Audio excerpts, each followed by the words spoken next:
Still to come, Apple TV Plus. It's now joined the crowded online streaming space. Everything you need to know. An economy of words. The WBBM Noon Business Hour continues. Apple TV Plus has launched today, $4.99 a month. Let's find out more about the new streaming service from Tim Hanlon, founder and CEO of the Vertere Group here in Chicago. Tim, we've talked about how crowded this streaming space is. Is Apple doing anything to differentiate itself to try to be able to take some market share?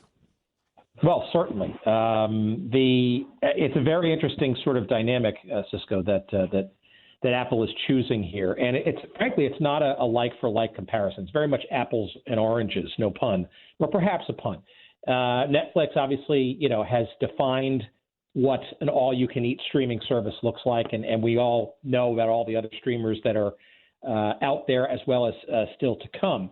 But Apple's is definitely differentiated. First of all, the price point, $4.99 a month. Depending on your perspective, that's either the cost of a rental movie on demand from cable, or it's a lesser cost alternative to say those bigger packages of like a Netflix or what HBO Max will be, which is $15 a month or so. This is a limited array of content. It's original stuff. There's no real library attached to it, right? So the proposition is very different.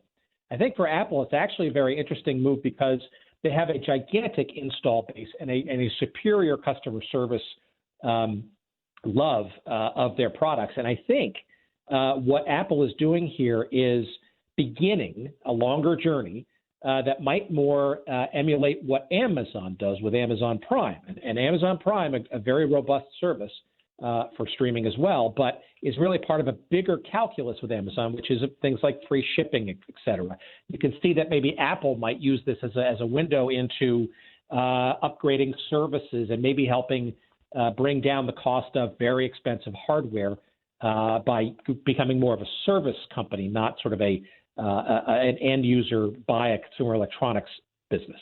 With streaming, we talked about the competition, obviously. Are we really seeing companies fighting over users in that, you get this person, I get that person, or what they're really trying to do is just get people to buy multiple services and continue buying multiple services?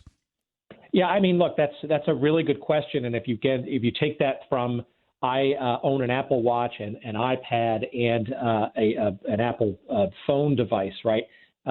That's a bunch of services that could fill those different devices. And that's maybe where Apple kind of may differentiate. And arguably an Apple TV Plus could be kind of like the first button or the first consideration. It's already baked in. And you'll see that with aggressive promotions, right? Basically, anybody who's got a modern device from Apple over the last number of months is getting this service for free. So that's a pretty big install base, and distribution can really gain a lot of consideration versus, say, these other services where you maybe have to hunt for them to get them. Thanks so much. Always good to have you on the show. Tim Hanlon, founder and CEO of the Vertere Group.